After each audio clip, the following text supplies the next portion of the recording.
지난주에 무슨 말씀 나눴는지 기억나십니까? 지난주에는 믿음을 위한 요소로 해서 첫째, 하나님의 행하심을 보는 것, 그것에 관해서 우리가 알아보았습니다. 하나님은 하나님께서 시작하신 일을 뒷받침하십니다. 잠깐 제가 여기 녹화하는 걸 잊어버렸습니다. 녹화하겠습니다. Recording in progress.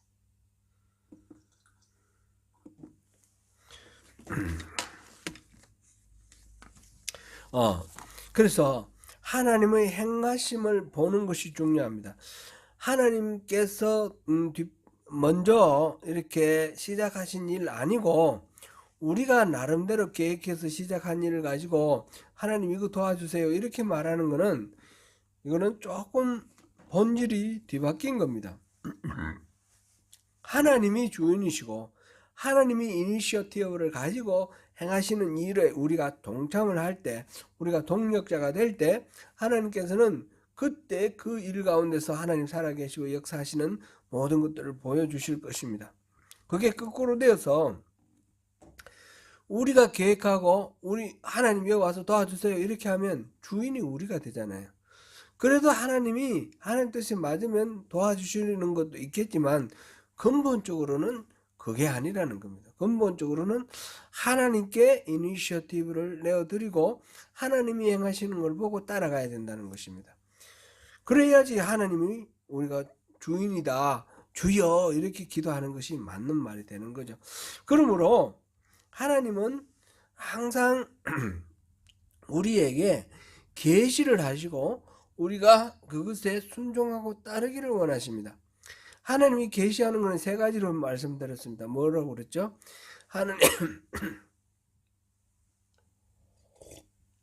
하나님 자신을 계시하시고 하나님의 목적을 계시하시고 하나님의 길을 계시하십니다. 하나님 자신은 자신의 성품이 어떤 건지를 보여주시기도 하고 하나님이 어떤 일을 하셨는지 하나님이 존재에 대해서 우리가 알 수 있도록 그렇게 하십니다. 왜 그렇게 하시느냐 하면 그렇게 함으로써 우리가 하나님을 더 많이 알게 되고 하나님과의 친밀한 교제를 이루어서 하나님과 우리가 하나로 연합할 수 있도록 하기 위해서 그래서 하나님께서 우리에게 자신을 계시하십니다. 그리고 목적을 계시하시는데 이거는 하나님이 하고자 하시는 하나님의 계획, 하나님의 소원 그거를 우리에게 알려주시는 겁니다. 거기에 우리가 동조를 하고 따라가는 것이 우리가 동력자의 삶입니다. 이게 이제 하나님과의 친밀한 교제 이게 신앙의 핵심이고 본질이며 동시에 하나님의 동력자의 삶을 사는 것이 신앙의 본질이라 이렇게 말할 수 있겠습니다. 그런데 이 목적만 보여주는 것이 아니라 하나님께서는 길도 보여주십니다. 하나님이 하시는 어떤 일에 대한 계획은 이런 식으로 해야 된다라는 하나님의 그 방법, 길 그것도 같이 보여주십니다. 이게 신앙의 아주 순전한 신앙의 아름다운 그런 모습 그런 것이 되겠습니다. 그러므로 우리가 믿음의 삶을 살기 위해서는 하나님의 계시를 보는 것이 중요하고 계시를 보고 따르는 것이 중요합니다. 그래서 하나님의 목적과 길을 파악하고 하나님의 그 일하심에 우리가 동참하는 것 이것을 위해서 제일 먼저 가장 필수적으로 필요한 것이 뭐겠습니까? 누구에게 이걸 계시해 줍니까? 하나님 계시하시는 것은 모든 사람에게 다 계시해 주시지만 그 계시를 이렇게 많이 하시고 그 계시를 쉽게 깨닫고 따르고 이런 거는 하나님과의 친밀한 교제가 이루어진 사람에게 이루어지는 거죠. 그 허락되어 있는 거죠. 그러니까 하나님과의 친밀한 교제가 중요한 것입니다. 그러니까 우리가 하나님이 먼저 행하시는 것을 보고 동력자로 따르라. 하나님의 이 행하심을 보는 것이 우리 믿음의 삶을 살아가는데 중요하다 그랬는데 하나님의 행하심을 어떻게 봅니까? 그것을 위해서 열쇠는 우리가 하나님을 알고 사랑하고 친밀한 교제 가운데 살아가는 그런 믿음을 갖는 것이 중요하다. 우리가 그렇게 우리가 볼 수 있겠죠. 이렇게 하나님의 행하심을 보고 보는 것, 그 계시를 보는 것이 첫 번째로 중요했고요. 이제 오늘 우리가 볼 부분은 믿음에 의한 삶을 살려면 하나님의 행하심을 보는 것만큼이나 중요한 것이 성경입니다. 성경. 오늘 우리가 볼 부분은 성경입니다. 성경. 그런데 성경은 성경에 나오는 그 문자 그대로의 모든 말씀 그거를 그대로 따르는 것이 필수적이다, 중요하다, 그런 의미로 지금 해석하면 이 부분은 잘못 이해할 수가 있습니다. 오해할 수 있습니다. 예를 들어서 하나님의 말씀 그대로를 인용을 하더라도 이거를 왜곡할 수가 있는 겁니다. 예수님을 시험할 때에 사탄이 어떻게 했습니까? 하나님의 말씀을 인용했습니다. 그게 이제 시편 마태복음 4장 5절 6절을 보면 이건 시편 91편 11절 12절을 인용을 했는데 이 두 구절을 우리 한번 찾아서 읽어보겠습니다. 시편 91편 11절 12절을 한번 찾아보겠습니다. 시편 91편 11절 12절 같이 한번 읽어보겠습니다. 읽으시고 그 부분을 이렇게 표시해 놓으십시오. 시작. 그가 너를 위하여 그의 전사들을 명령하사 내 모든 길에서 너를 지키게 하심이라. 그들이 그들의 손으로 너를 붙들어 발이 돌에 부딪히지 아니하게 하리로다. 아멘.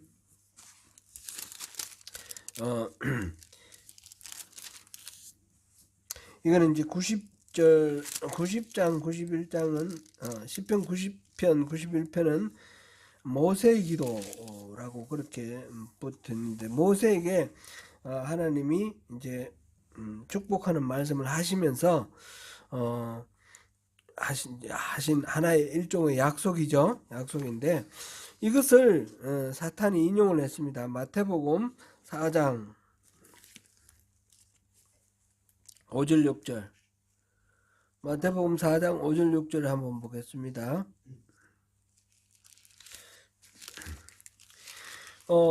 예수님이 40일 금식을 하고 광야에서 있을 때에 마귀가 시험을 하는데, 시험하는 중에 첫 번째로는 만일 내가 하나님의 아들이거든 이 돌들로 떡덩이가 되게 하라 그랬는데, 예수님께서 말씀하시기를 기록되었으되 사람이 떡으로만 살 것이 아니요 하나님의 입으로부터 나오는 모든 말씀으로 살 것이다.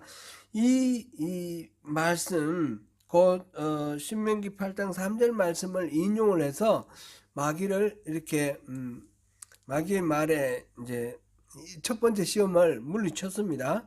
그랬더니 두 번째로 이 마귀가 예수를 거룩한 성으로 데려다가 성전 꼭대기에 세우고 이제 말하기를 뛰어내리라 이러면서 이 시편 91편 11절에서 12절을 인용을 했는데 5절 6절 우리 같이 읽어봅니다. 이에 마귀가 예수를 거룩한 성으로 데려다가 성전 꼭대기에 세우고 이르되 내가 만일 하나님의 아들이여든 뛰어내리라. 기록되었으되 그가 너를 위하여 그의 사자들을 명하시리니 그들이 손으로 너를 받들어 발이 돌에 부딪히지 않게 하리로다 하였느니라. 인용을 했는데 그대로 인용을 했습니까? 조금 다르죠. 뭐가 빠졌습니까? 지금 11절 12절을 6절에서 인용을 했는데 기록됐을 때 뒤에 그가 너를 위하여 그의 사자들을 명하시리니, 천사들을 명령하사, 이거는 같은 말이니까 상관없고요. 그들이 손으로 너를 받들어 발이 돌에 부딪히지 아니하게 하리로다. 뭐 빠진 게 있죠. 내 모든 길에서 너를 지키게 하심이라. 이 말을 빼뜨렸죠. 이 말을 뺐습니다. 이 말을 뺐는데 시편에서 말하는 이 말씀의 의미는 뭡니까?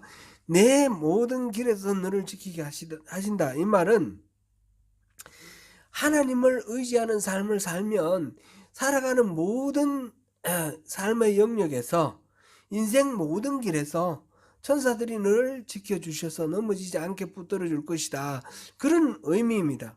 그런데 내 모든 길에서 너를 지키신다. 이 말을 빼놓고 뛰어내리라. 그러면 그 발을 붙들어 준다. 이렇게 말하니까 인생의 여정길이라는 이 그 전체에 천사가 하나님이 붙들어 주신다는 말이 왜곡이 돼버린 거죠. 완전히 엉뚱한 딴 그런 말로 지금 바뀌었습니다. 사탄이 성경 말씀을 인용을 하긴 했는데 성경 말씀의 그 의미 그대로 인용한 것이 아니라 그 중에 일부를 빼서 그 의미를 여기서 인생의 그 모든 길에서 너를 받들어 발이 돌에 부딪히지 않게 하리라. 이런 거는 장애물이 없고 또 이렇게 순탄하게 지켜줄 것이다. 그런 의미였는데 그것이 아니라 뛰어내리면 밑에서 붙들어 주겠다. 이런 식으로 뜻을 왜곡을 시켰습니다. 이런 것은 하나님의 말씀을 인용했지만 하나님의 말씀을 다른 의미로 이렇게 왜곡을 했는데 그런 식으로 성경을 인용하는 것은 거짓인 것이고 아주 잘못인 것이죠. 그렇게나 우리가 성경이 중요하다 그래도 믿음에 따라 성경을 중요하게 생각을 하는데 그런 식으로 왜곡된 성경의 인용이나 성경의 말씀의 적용은 잘못됐다는 것입니다. 이단들도 마찬가지입니다. 사탄이 하는 것이나 똑같은 그런 짓들입니다. 이단들이 하는 건 일일이 다 말할 수 없겠지만 거기서 나오는 것들을 이렇게 어거지로 갖다 붙여서 뭐 누가 뭐 자기가 보혜사다 그러고 뭐 누가 또 재림 예수다 그러고 이런 식으로 갖다 붙여서 엉뚱하게 왜곡하는 일들이 얼마나 많습니까? 그리고 성경을 해석하는 것 자체를 마음대로 해석을 합니다. 그런 식으로 하나님의 말씀을 가지고 자기들이 마음대로 조작을 해서 왜곡을 해서 사용하는 것, 그거는 말씀대로 살아가는 것이 아닙니다. 그렇다면 이 이단들만 그러냐? 그렇지도 않다는 거죠. 우리 이단이 아닌 우리 보수주의 정통신앙에 속하는 일반 교회의 성도들, 우리들도 보면 이렇게 하나님의 말씀을 왜곡하는 경우가 허다하다라는 것입니다. 마태복음 11장 28절 수고하고 이걸 한번 찾아볼까요? 수고하고 무거운 짐진 자들아 다 내게로 오라 내가 너희를 쉬게 하리라. 이 말씀 우리가 너무너무 좋아합니다. 우리 인생 살아갈 때 얼마나 어려운 일들이 많습니까? 수고하고 무거운 짐을 십자가 아래 내려놓고 예수님 찾아가서 십자가 아래 내려놓고 예수님이 주시는 평강과 기쁨 안에서 안식을 누리는 그런 삶, 이게 얼마나 참 은혜가 되고 놀라운 말씀입니까? 이게 바로 복음인데 이 복음도 우리가 잘못 이해를 하면 안 되는 겁니다. 이것만 좋아하고 이어지는 말씀이 뭡니까? 29절 30절 나는 마음이 온유하고 겸손하니 나의 멍에를 메고 내게 배우라. 그러면 너희 마음이 쉼을 얻으리니 이는 내 멍에는 쉽고 내 짐은 가벼움이라 하시니라. 하나님께서 수고하고 무거운 짐진 자들아 다 내게로 오라 내가 너희를 쉬게 하리라 하실 때는 내 멍에를 메라 그러는 겁니다. 이 예수님이 내 멍에를 메라고 하신 겁니다. 예수님의 멍에를 메고 예수님께 배우고 예수님이 지워주시는 예수님의 짐, 그것도 지는 것을 포함하는 것입니다. 그럴 때에 수고하고 무거운 짐을 주님께서 다 져주시고 이렇게 우리에게 안식을 주십니다. 예수님이 우리에게 주신 안식은 우리가 예수님의 멍에를 맬 때 가능합니다. 예수님의 멍에 매는 것, 우리가 멍에라는 말 자체에서 우리가 느끼듯이 이거는 좀 부담스러운 일입니다. 내 마음대로 하고 예수님이 다 쉬게 해주시면 좋겠는데 자꾸 멍에를 매라 그러고 내게 배우라 그러고 그러니까 부담스러운 거죠. 그래서 뒤에 거는 싹 생략해버리고 앞에 것만 우리 좋아하고 그러는데 그거는 말씀을 왜곡하는 거다는 거죠. 말씀을 그대로 받아들인다는 것은 뒤에 끝까지 연결해서 받아들여야 되는 겁니다. 근데 이제 물론 이 말씀을 잘 이해해야 될 것은 예수님이 우리에게 메워주는 그 멍에는 뒤에서 예수님이 말씀하셨듯이 쉽고 가볍다는 거예요. 쉽고 가벼운 것이기 때문에 우리가 지레짐작으로 뭐 어떤 멍에, 소에게 멍에를 메어서 큰 짐을 지우는 것처럼 우리에게 예수님의 멍에를 지어서 우리를 막 질곡 속에 허덕거리게 만드는 그런 이미지로 떠올리면서 예수님 멍에를 지는 것을 싫어하는데, 그게 아니라 이 부담스럽지만 그 멍에를 메면 실제로는 그 멍에가 쉽고 가볍기 때문에 우리가 염려할 바는 없습니다. 제가 이 말씀에 대해서는 제가 여러 번 말씀을 드렸는데, 이 예수님이 비유로 말씀하시는 이 멍에는 팔레스틴 지역에 농사 짓는 방법을 우리가 생각할 때 쉽게 이해가 되는 부분입니다. 이거는 제가 이제 경상도 출신인데, 경상도 출신 우리 고향에서는 시골에서 농사 지을 때 소를 한 마리만 씁니다. 한 마리로 이렇게 쟁기질도 하고 뭐 수레도 끌고 하는데, 저 군에 갔더니 군대 강원도에서 군 생활을 했는데 거기 보니까 소를 2마리를 쓰더라고요.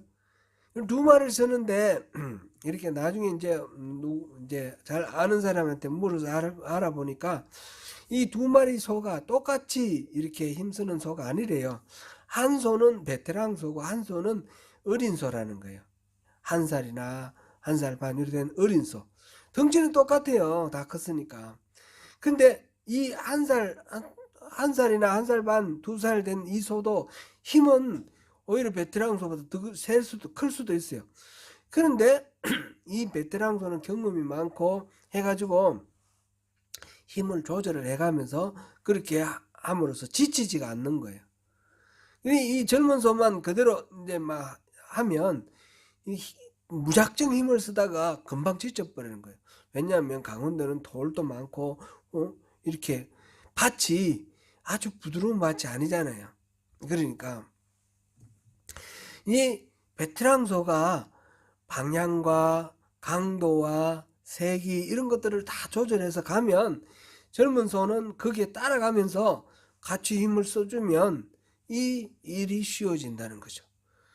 정작 가장 힘든 일은 이 베테랑 소가 다 하는 것이고 젊은 소는 따라가면서 일도 배우고 점차 노련해지면서 이 일을 효과를 올리는 것입니다. 예수님께서 우리에게 내 멍에를 메라 할 때는 예수님이 힘든 일, 어려운 일 다 감당해 줄 테니까 나랑 같이 가자, 그런 뜻으로 이 멍에라는 비유를 쓰신 것입니다. 예수님과 동행하면서 그 어렵고 힘든 일, 모든 일들 예수님께서 힘써 주시고 또 뭐 피할 것 피해 주시고 이길 것 이기게 해 주시면 우리의 인생은 편하고 쉽고 안식을 누리면서 살아갈 수 있다는 것이죠. 근데 어쨌든 이 뒤에 나오는 이 멍에와 짐, 이거를 우리가 생각할 때는 부담스러우니까 앞에 것만 생각한다는 거죠. 수고하고 무거운 짐진 자들아 다 내게로 오라, 내가 너희를 쉬게 하리라. 여기까지만 읽고 그 다음에 29절은 안 읽는데 28절, 29절, 30절 전체가 의미가 있다는 것입니다. 이런 사례는 여러 가지가 있는데 하나만 더 들어보면요, 빌립보서 4장 13절, 내게 능력 주시는 자 안에서 내가 모든 것을 할 수 있느니라. 이 말씀 너무너무 좋아합니다. 그렇죠? 내게 능력 주시는 자 안에서 내가 모든 일을 할 수 있다. 내게 능력 주시는 자 우리 주님이 나를 슈퍼맨 만들어주는 것 같아요. 그래서 무슨 일이든 다 해낼 수 있는 그런 것으로 생각을 하는데 그런 의미가 아니에요. 그런 의미가 아닙니다. 11절 12절을 같이 읽어야 됩니다. 11절 12절 같이 읽어봅니다. 빌립보서 4장 11절 12절 찾아서 우리 같이 한번 읽어보시면서 생각하면 좋겠습니다. 내가 궁핍함으로 말하는 것이 아니니라. 어떠한 형편에서든지 나는 자족하기를 배웠노니 나는 비천에 처할 줄도 알고 풍부에 처할 줄도 알아. 모든 일 곧 배부름과 배고픔과 풍부와 궁핍에도 처할 줄 아는 일체의 비결을 배웠노라. 자족하기를 배웠기 때문에 어려운 가운데 있을 때는 비천에 처할 줄도 알아서 그 어려움 속에서 어떻게 이겨나가는지 알게 되었다라는 거죠. 또는 풍부할 때 그냥 착각 속에 빠져 있지 않고 풍부함 가운데서 은혜를 또 누리면서 절제하면서 잘 이겨낼 수 있도록 배웠다라는 거죠. 그래서 비천과 풍부 모든 경우에서 잘 살아나갈 수 있는 일체의 비결을 배워서 이 모든 비결의 핵심은 자족이죠. 자족하면서 그렇게 하는 것을 배웠기 때문에 내게 능력 주시는 자 안에서 무슨 일이든 다 할 수 있다. 가난할 때는 가난한 가운데 이겨낼 수 있고 부할 때는 부한 가운데 이겨낼 수 있고 어려운 일은 어려운 일대로 이겨낼 수 있고 쉬운 일은 쉬운 일대로 이겨낼 수 있고 나는 모든 거 다 할 수 있다. 내게 능력 주시는 자 안에서 내가 다 할 수 있다. 이 말을 하는 거죠. 내가 슈퍼맨이 된다 이 말이 아니고 그죠? 이런 식으로 성경의 말씀을 그 말씀을 한 문맥 가운데서 하나님이 의도하시고 하나님이 목적하시고 하나님이 우리에게 바라시는 바 그대로 그 말씀을 우리가 이해하고 순종하고 따르고 적용하는 그런 삶을 살아야 되는 것이죠. 그게 바로 성경에 의한 삶이 되는 겁니다. 믿음에 의한 삶인데 성경을 바탕으로 한 그런 삶이 되는 것입니다. 그런데 하나님 좀 문맥을 그대로 받아들이고 하나님이 말씀하신 의도를 그대로 받아들이지 않고 일부를 취해서 필요한 대로 그렇게 자기가 스스로 적용을 하거나 인용을 하거나 이렇게 하는 것을 성경에서는 그거는 거짓이다. 성경에 나오는 말씀이지만 그는 거짓이다. 성경 말씀이 아니다는 거죠. 그렇게 말하고 있습니다. 예레미야서에 보면 그런 말씀이 많이 나와요. 예레미야 선지자가 거짓이다. 그런 말씀을 많이 하시는데 오늘 본문 6장 13절 14절 거기 보면 그랬죠. 오늘 본문은 23장이고 그 비슷한 내용인데 6장 13절 14절 한번 보겠습니다. 예레미야 6장 13절 14절 우리 한번 찾아보겠습니다. 같이 읽어봅니다. 이는 그들이 가장 작은 자로부터 큰 자까지 다 탐욕을 부리며 선지자로부터 제사장까지 다 거짓을 행함이라. 말하기를 평강하다 평강하다 하나 평강이 없도다. 아멘. 지금 예레미야 선지자가 말하는 것은 선지자부터 제사장까지 예레미야 당시에 선지자부터 제사장까지 다 거짓을 행한다 이렇게 말했습니다. 내 백성의 상처를 가볍게 여기면서 평강하다 라고 말을 하는데 평강이 없다 이렇게 말씀을 지금 예레미야 선지자가 말하고 있습니다. 지금 이스라엘 백성들이 유다 남왕국 유다 동칭해서 이스라엘이라고 말할 수도 있겠죠. 이 유다 백성들이 어떤 처지였습니까? 지금 곧 예레미야가 지금 이 말을 할 때는 북왕국에서 북쪽에 있는 제국 바벨론이 곧 침략해 와서 나라가 망할 겁니다. 그동안에 이 왕들이 우상을 숭배하고 하나님 말씀을 온전히 따르지 않아 가지고 지금 나라가 징계를 당해서 망하게 됐다는 말이죠.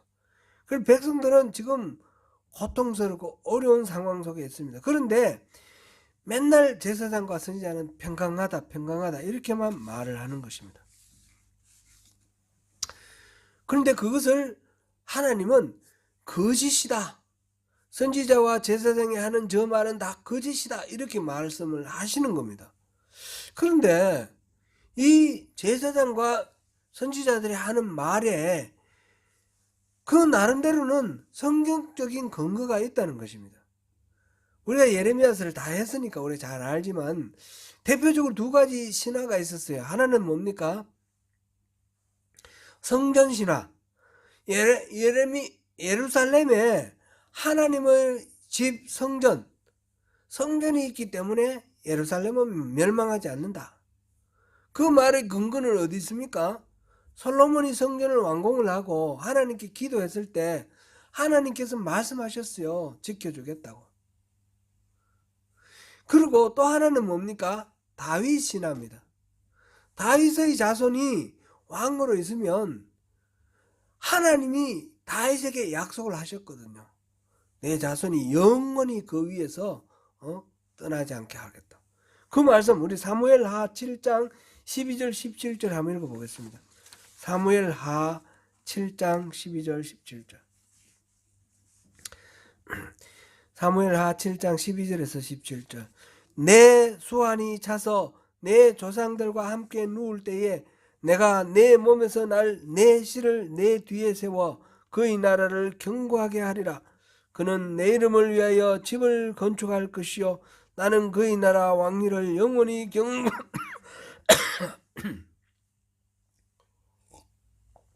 죄송합니다.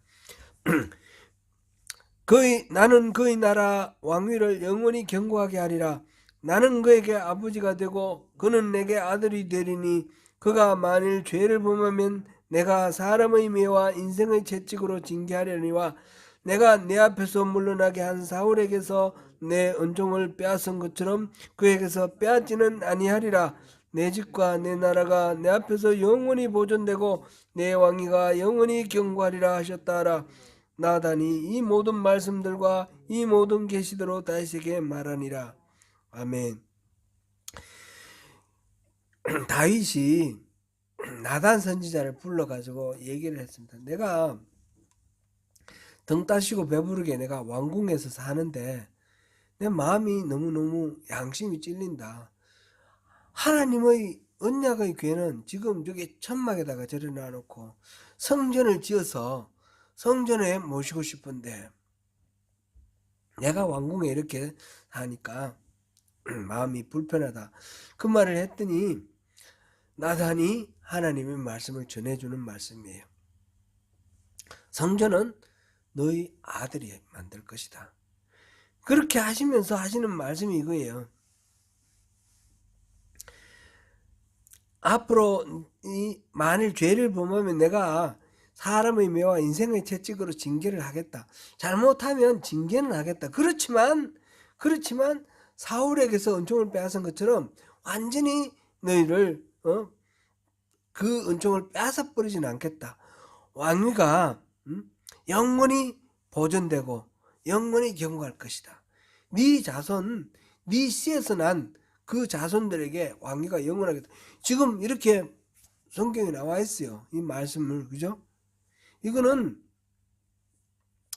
이 성경이 뭐 사무엘 하가 이 성경을 이렇게 계속 읽었다 이런 의미보다도 이는 어떤 형식으로든지 이 후손들에게 잘 이렇게 알려져 있는 그런 내용입니다.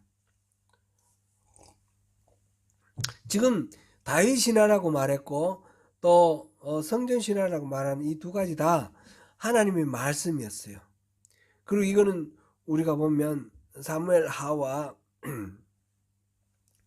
열왕기상 여기에 기록되어 있는 그런 내용이에요. 성경에 기초한 평강의 선포이지만 하나님께서 말씀하실 때 의도하시고 목적하시고 의미하신 바대로의 말씀은 아니었습니다. 그렇기 때문에 이 말씀을 선지자와 제사장이 이 말씀을 인용을 해서 말할 때에 그 평강하다는 말을 하나님은 예레미야를 통해서 거짓이라고 선언을 하시는 것입니다. 왜냐하면 이스라엘 백성들은 그 당시에 이 다윗에게 약속하셨던 그 그때의 그 하나님의 의도와는 다르게 이 백성들이 하나님으로부터 멀어져 가 있었기 때문에, 떠나 있었기 때문에 그렇습니다. 그들은 짐승을 잡아서 제사를 지내고 매일매일 제사를 지내고 그렇게 성전에서 짐승 바치는 제사를 종교 의식은 있었지만 실질적으로는 하나님은 멀리 떠난 상황입니다. 그들은 멀리 시바에서 유향을 원방에서 향품을 가지고 바쳤다 이래 돼 있는데, 시바라는 거 저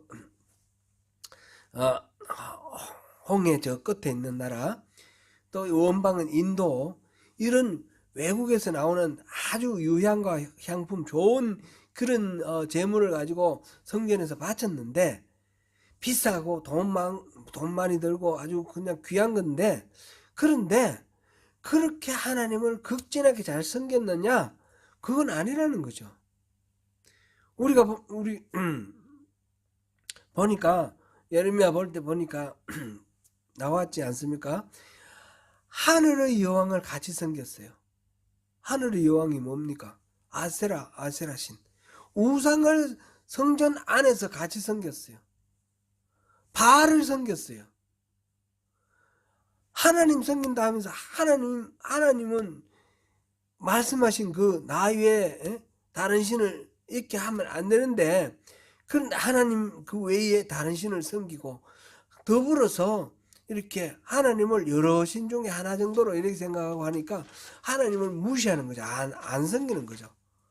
그런 식으로 종교의식은 있지만 철저하게 자기중심적으로 자기들이 원하는 대로 이 신 도움 받으려면 이 신 도움 받고, 저 신 도움 받으면 저 신 도움 받고, 농사나 이런 거는 바알에게, 뭐 비 오는 거 이런 거는 아세라에게, 짐승들 새끼 많이 낳는 것 아세라에게, 이런 식으로 다 하나님의 소관에 있는 것을 나누어서 다른 우상을 섬기면서, 그러니까 하나님을 섬기는 게 아니지 않습니까? 하나님 버린 거지 않습니까? 하나님을 버렸습니다. 그런 상태로 있는 상황에서 약속하셨으니까, 성전이 있으니까 이렇게 믿는 그 믿음이 의미가 있겠느냐는 거죠. 하나님이 약속하신 것은 그렇게 무조건 보증해 주겠다는 보증이 아니라 초청을 하는 것입니다. 이렇게 살아라. 그럼 이렇게 누릴 것이다. 하나님의 모든 약속은 보증이 아니라 초청입니다. 이렇게 하나님 백성들이 하나님을 떠나 있었기 때문에 그들은 영적으로 억압이 가득했고, 완전히 하나님의 은총이 이렇게 임해 있는 상황이 아니니까, 거친 상태니까 삶은 고달프고 힘들고 영적으로 너무너무 피폐한 가운데 있고, 그리고 외적으로 이 바벨론의 침략, 하나님의 심판이 코앞에 닥쳐 있는 그런 상황입니다. 그런 상황에서 제사장과 선지자들이 평강하다 하니 그 말이 참말이 되겠습니까? 백성들은 그렇다고 해서 뭐 선지자들, 제사장들이 평강하다라고 설파하는 걸 싫어합니까? 아닙니다. 그걸 좋아합니다. 왜냐하면 우리 삶이 고달프니까 위로해주는 말이 좋죠. 이 고달픈 삶을 어떻게든 좀 위로해주고 평강하다 하니까 좋은 거예요. 그러니까 백성들은 선지자와 제사장이 평강하다 부드러운 말씀을 선포하기를 바라고, 선지자와 제사장은 백성들이 그런 걸 바라니까 그렇게 말해주고 함께 망해져 가는 것입니다. 둘 다 하나님의 말씀으로부터 멀어져 있는 것입니다. 이 부분에 대해서 하나님이 말씀하시는 것, 앞서 우리가 6장 12절에서 14절, 우리가 13절 14절 읽었는데 다 거짓을 행한다라고 그랬죠. 오늘 본문 23장 16절 17절 다시 한번 읽어보겠습니다. 오늘 본문 23장 16절 17절 같이 읽습니다. 만군의 여호와께서 이와 같이 말씀하시되 너희에게 예언하는 선지자들의 말을 듣지 말라. 그들은 너희에게 헛된 것을 가르치나니 그들이 말한 묵시는 자기 마음으로 말미암은 것이요 여호와의 입에서 나온 것이 아니니라. 항상 그들이 나를 멸시하는 자에게 이르기를 너희가 평안하리라 여호와의 말씀이니라 하며 또 자기 마음이 완악한 대로 행하는 모든 사람에게 이르기를 재앙이 너희에게 임하지 아니하리라 하였느니라. 지금 이 선지자와 제사장들이 하는 말들이 다 헛된 것을 가르친다.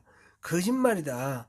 나 여호와의 입에서 나온 말이 아니라 자기들의 마음에서 나오는 것이다. 이렇게 말하셨습니다.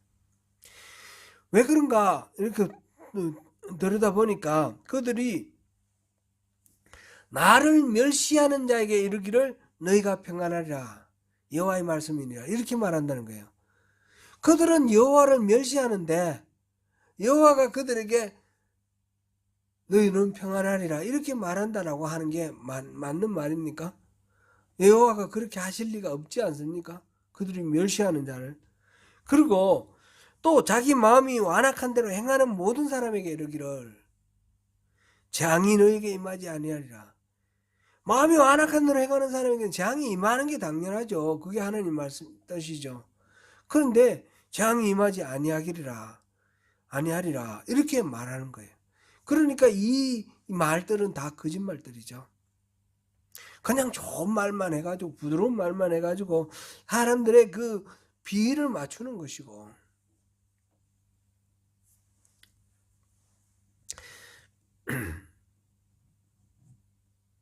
결국 그들은 성경에 나오는 말씀을 가지고 전했을지 모르지만 성경을 하나님께서 말씀하신 의도와 목적, 의미 그대로 취하지 않았던 것입니다. 자기의 목적과 목표 가지고 그 하나님의 말씀을 왜곡했습니다. 그것을 거짓이라 하셨습니다. 오늘날은 어떻습니까? 오늘날 선포되는 강단에서 선포되는 말씀들도 이렇게 생각해 보면 큰 차이가 없다. 그런 생각이 듭니다. 우리 조국, 한국, 그리고 우리가 살고 있는 이 뉴질랜드 비슷비슷합니다. 하나님의 은혜가 거쳤습니다. 하나님을 순종하고 따르지 않고 자기들의 목적과 자기들의 만족을 위해서 멋대로 하나님 말씀을 갖다가 인용하고 그거를 주장을 하기 때문에 하나님께서 마음을 거두신 것 같이 그렇게 보입니다. 그런데 선포되는 말씀은 항상 평안하다의 말씀입니다. 평강하다. 너희에게 하나님께서 함께 하시고 복을 주신다. 너희들 지켜주신다. 우리가 그 말씀 그렇게 달콤한 말씀에 취해 있을 때가 아니라는 것입니다. 정말 하나님께서 지금 우리를 향해서 무슨 말씀을 하시고 계시는지, 우리가 무엇을 깨닫고 무엇을 알아야 할지, 성경의 말씀을 듣고 우리가 마음에 드는 거, 우리 마음을 따뜻하게 하는 거, 그 말씀 이렇게 골라서 읽고 그걸 좋아하고 이런 것으로는 하나님하고는 아무 상관이 없습니다. 하나님께서는 우리에게 이것을 깨달으라고 오늘 이 말씀 주시는 겁니다. 예수님은 뭐라고 말씀하셨습니까? 예수님은 전혀 다른 입장이고 다른 태도입니다. 요한복음 12장 50절 우리 읽어보겠습니다. 요한복음 12장 50절. 나는 그의 명령이 영생인 줄 아노라. 그러므로 내가 이르는 것은 내 아버지께서 내게 말씀하신 그대로니라 하시니라.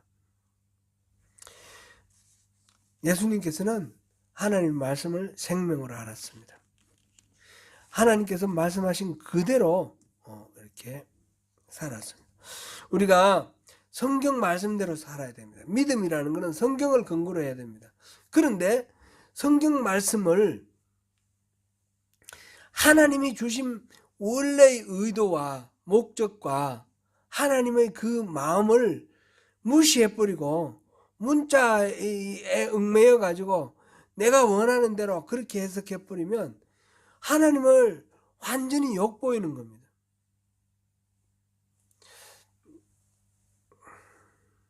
참 저도 참 이 말씀 선포하는 게 너무너무 어려워서 직접적으로 이렇게 막 말씀드리지 못하는 것들이 너무너무 많이 있는데,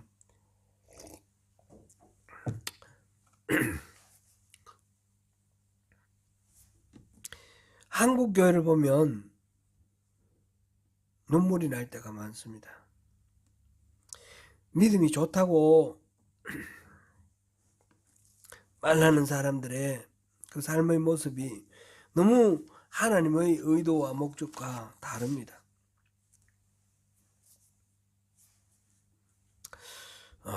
말씀을 또 너무 그 이상 들어가기도 어려워서 맺어야 되겠습니다. 하나님의 말씀이 그렇기 때문에 믿고 따르는 것이 신앙입니다. 하나님 말씀대로 하나님의 본래 그 말씀을 주신 의도를 우리가 잘 분별하는 것이 중요합니다. 신앙생활을 하는데 신학은 필요 없다 이렇게 말씀하시는 분들이 많습니다. 목사들이 신학을 멸시하는 그런 경우도 많습니다. 그래서 신학 공부 안 하고 목사 된 사람들도 많고요. 근데 신학은 뭐냐면 하나님의 이 말씀, 하나님이 어떤 분인지, 하나님 말씀이 무슨 의미인지를 연구하는 것이 신학입니다. 하나님의 말씀의 본래 의도를 알려면 신학적인 의미가 노력이 필요합니다. 모든 성도들이 신학을 전공하고 이렇게 할 수가 없습니다. 그러나 신학자가 연구한 것을 무시하거나 멸시하거나 멀리해서는 안 됩니다. 신학을 나름대로 우리가 잘 활용을 해야 되고, 그래서 하나님의 말씀을, 이 성경을 그냥 내가 내키는 대로 내 마음이 편한 대로 읽는 것이 아니라 축적된 그 신학의 어떤 업적을 바탕으로 해서 이 해석을 이렇게 하고 분석하는 것이 필요합니다. 그래서 교회의 지도자들이 중요하고 목사들이 중요한데 너무 이렇게